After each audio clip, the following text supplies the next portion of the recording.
Saru, at the beginning, I liked him. When they had that tardigrade, and they needed the tardigrade to help them out. And like, the doctor took a stand and said, I won't do that. And Saru said something like, well, I'll apologize later if I'm wrong, but go ahead and torture the animal because we have to get out of here. Yeah. And at that point, I mean, Doug Jones is a really good actor, but that character was toast when he did that. Yeah, I would agree. Because I cheered when the tardigrade killed that woman. Yeah, that one was experimenting on her. Yeah. Yeah.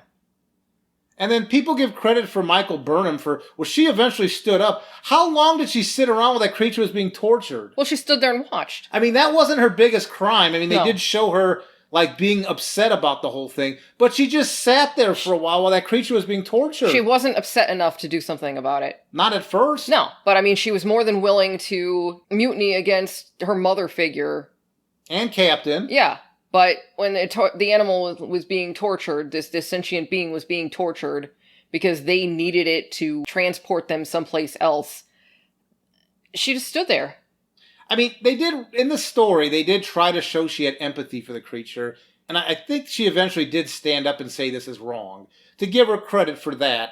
But this is the least of Michael Burnham's crimes. I'm just saying that it's a small piece. These little pieces being added to Michael Burnham are why she is such an unlikable character. It's not because she's a person of color, and it's not because she's a woman. It's because she's a horribly written character. If that was a real person, that person would be considered a danger to society. Mm-hmm. And I do not understand all these things being mentioned, the racism, the way of portraying people in a very negative light. Why do you defend this show? If anybody listening, why defend the show? It's horrible. It's pushing the worst qualities of human beings. Why defend it? I mean, I would like them, if we really want to have a show centered around a woman of color, if that's the center of the show, you can't do it with Michael Burnham. Can't you start a new series with a woman of color at the center, but write her from the get-go to be a character I can get behind? Yeah. Because I will back that character if it's a character that understands what Starfleet is, what being a decent human being is, and moving forward with doing what is right. Even if it's not the most convenient thing, you should be pushing to do what is right. How many times has Picard said, I mean, The Next Generation was the series that did the best, I think, at giving those speeches about, I know it's difficult, I know it's not popular, but these things, these philosophical things are what make us who we are. Yes. And if we're not going to uphold these things, then what are we doing out here? In fact, that was Q's whole thing, right? Yes. If you're not ready to be out here and stand by who you are and what you are, then go back home. Mm-hmm. And even put them on trial for their atrocities that they did. At the very beginning of the entire series, yes. I mean, if Q gets introduced to Discovery, like, holy crap, I mean, he should put the whole Discovery crew on trial, and there's no defending that. I mean, He should wipe them out of existence. Yes, he should. There's a reason people don't like Michael Burnham. She was written horribly. Yes. I blame the writers. I blame Alex Kurtzman and that circus that he has writing crap for them. Yes. Because they don't know what they're doing, and they're writing horrible characters. In fact, if you remember, at the end of that first season, Discovery's solution to this whole Klingon thing was, we're going to appoint a puppet leader. This Laurel, I think, was the Klingon's name. We're going to appoint a puppet leader. And we're going to give her this bomb that she can use to blow up the planet if the Klingons don't accept her as leader. Yes. So, like, what value is that? That's pushing some sort of garbage allegory for imperialistic modern day and toppling over governments and putting in puppet leaders. Yes. And they're presenting that like that's a good thing. Human values should be timeless. As far as, like I mentioned earlier, you shouldn't go, cannibalism's okay. No, it's not. Start standing by these things if you truly believe in helping out minorities and the disabled and elevating women up to where they deserve. Stop supporting Star Trek Discovery. It doesn't do those things. No. And if you think it does, you've been brainwashed. Look at it. I mean, go back and rewatch. Go back to the first season and rewatch.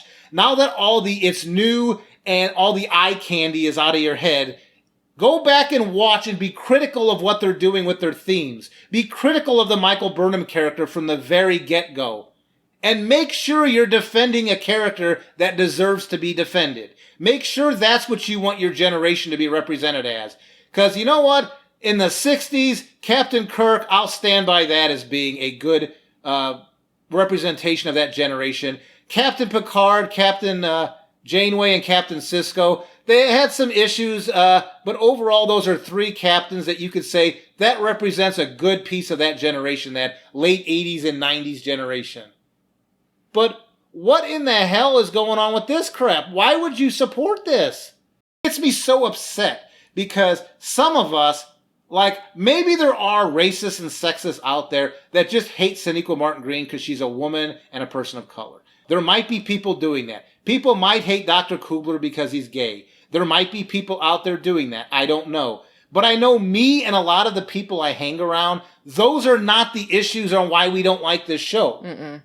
The issues are the things that I mentioned, the themes, the characters, what they're trying to promote as normal, and installing a puppet regime as a solution that's proper. That's not something one should know.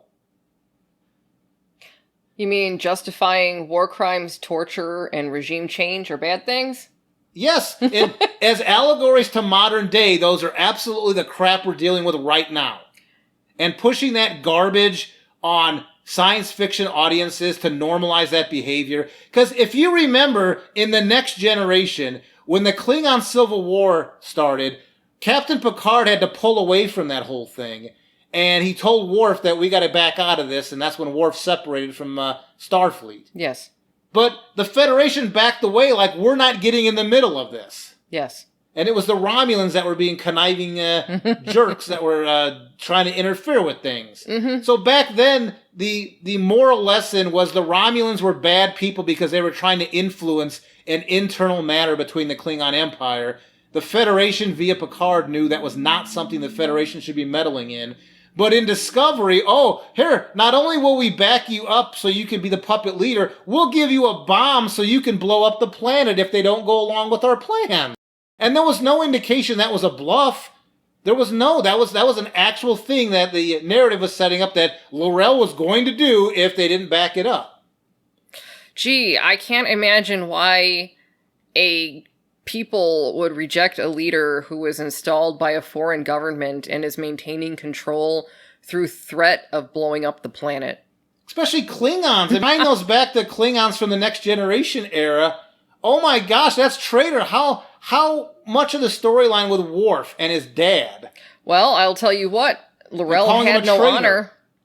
I mean, there was a whole Next Generation, the whole Worf thing with, what his dad supposedly did. But didn't. Yeah, but supposedly what had did. he been accused of doing, yes. And that's why the Klingons didn't want anything to do with him. Yes. But that was for collaborating with Romulans, I think was the crime he was being suggested. Yes, it was. But L'Rell got a bomb from Starfleet and was going to blow up the planet if they didn't do what she wanted. And Starfleet was backing her. A foreign government was backing her. Geez, I wonder why the Klingons didn't want that. Well, and what makes it even worse is that the Federation knew that was Empress Georgiou, or Emperor, whatever she called herself. So it wasn't Captain Georgiou. This was Mirror Georgiou. Yep. The Federation knew that. They allowed her to still be out there. And they want to make a series based on this horrible character. I know. And she's the one who actually thought this was a good idea. And they went, yeah, that's a good idea. Yeah, exactly. And it's like, you're taking ideas from this Space Hitler. mirror person. Space Hitler, yes. And, Gee, Space Hitler is a good idea. I thought it was well established that the mirror universe was a horrible place and we shouldn't be emulating their behavior. Hey, Space Hitler's got an idea. It's pretty good. Let's go with that. Like, if the mirror universe person thinks this is a good idea, you should do the opposite. But that's not what they did. And it boggles my mind that people don't see how this was actually anti-Star Trek. In almost every way. Yes. It may have had some sound effects or some like logos or some look to it that might have had a Star Trek feel. But when you go back and watch the themes of the original series, The Next Generation, Deep Space Nine, Voyager, and Enterprise. Deep Space Nine is the closest in some of their stuff when they were evaluating like the cost of keeping that free society. That's the closest to getting close to that line of crossing over. But they never really did that. It just got really, really, really close. Mm-hmm. Discovery crossed over that line and then danced and then like went 3 miles past the line. Oh yeah, I mean, if it was a bridge, if the line was a bridge, they bombed that bridge and then set the rubble on fire. Yeah. I still can't wrap my head around it that people accept that as Star Trek and try to tell the rest of us that we're the bad guys because we don't like it.